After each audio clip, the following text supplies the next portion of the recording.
Prosseguindo aqui com nossas variáveis. Então, a gente viu essas variáveis do tipo inteiro, que ela armazena valores inteiros. Mas existem valores que são decimais, né? Aqueles valores quebradinhos. Então, por exemplo, se eu quisesse guardar aqui o valor de 6,5, o que ele ia fazer pra gente? Ó? Repara que ele vai dar um erro, e ele já apontou aqui 3 erros pra gente, né? Ó. Eita, quebrou tudo. Então ele tá falando que tá esperando ponto e vírgula. Tem alguns erros que ele tá dando por conta dessa vírgula que a gente tá usando aqui. Primeira coisa, os números decimais, quando a gente está programando, a gente não usa a vírgula para representar ela. A gente utiliza o ponto, tá?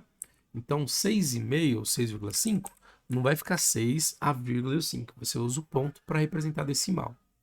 Esse é o primeiro ponto. Legal. Acertei isso, mas ele continua dando um erro para a gente. E esse erro agora vai fazer mais sentido. Olha o que ele vai falar aqui, ó.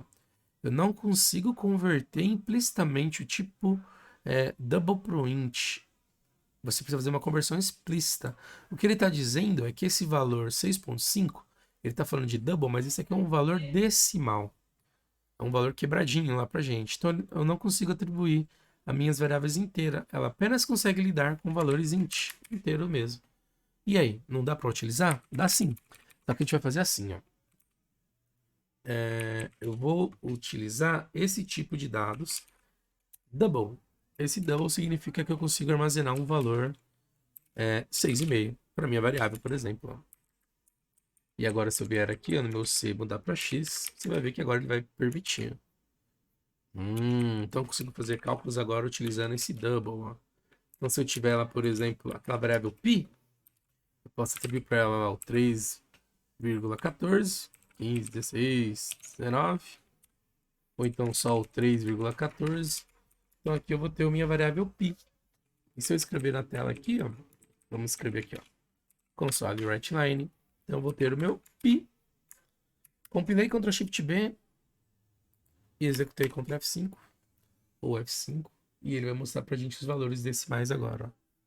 6,5 e o 3,14 e ele mostra com a vírgula pra gente aqui bonitinho, tá? Ó. Só na hora lá de codar que você coloca com o ponto e não a vírgula, entendeu? Então, decimais utiliza o ponto. Eu tenho um outro tipo de dados também que permite armazenar esses valores, que é o float, tá? Mas a gente vai na prática vai utilizar mais o double, porque o float ele vai, eita, y igual, ele vai aceitar os valores aqui, 3,14, só que a gente usa esse fzinho aqui no final, tá? Para representar ele. E o ponto, essas variáveis flutuantes é usado mais em cálculos mais complexos, assim, físico, onde você vai ter aqueles números maiores lá com maior casas decimais, tá? Mas também existe, ele também suporta, só que a gente na prática, no dia a dia, utiliza mais o double mesmo, tá? Para os números decimais. Então vou rodar novamente. Ó, você vai ver que ele vai exibir normalmente o valor pra gente, né?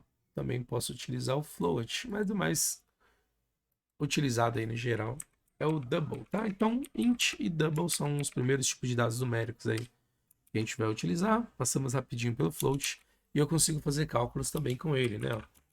Então, se eu quiser calcular, por exemplo, sei lá, vou chamar aqui de S. Então, eu vou ter x vezes o π. Uma coisa, né? A gente viu lá a soma, eu uso o sinalzinho de mais. Para fazer cálculo de menos, eu utilizo o sinalzinho de menos. Só que se você olhar aí no seu teclado, eu não uso o x para poder fazer o cálculo de multiplicação. Eu utilizo o asterisco, tá? Para poder fazer o vezes. Então aqui ele vai fazer para a gente o x vezes y e aqui ele vai dar o resultado para a gente, ó.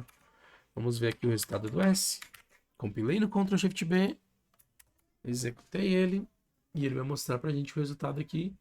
Por exemplo, 20,41. Faz o cálculo aí que você vai ver que vai bater certinho, tá?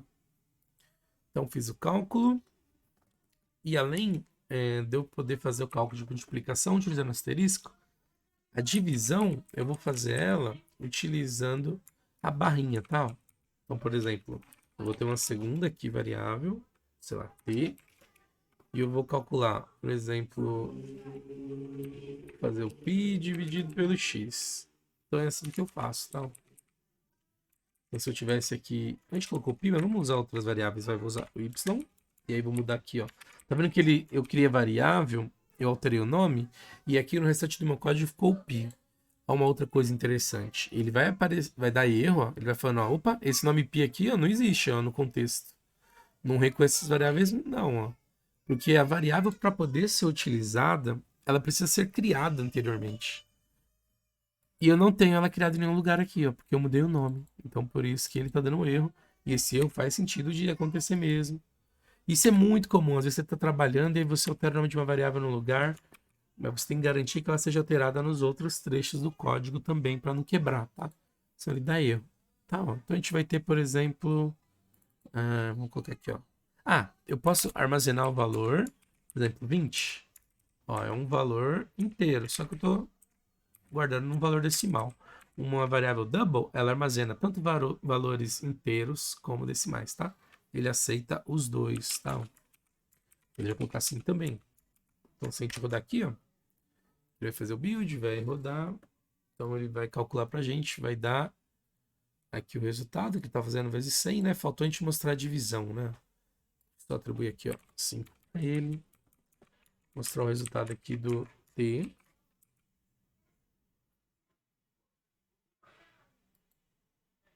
Opa, respondeu aqui.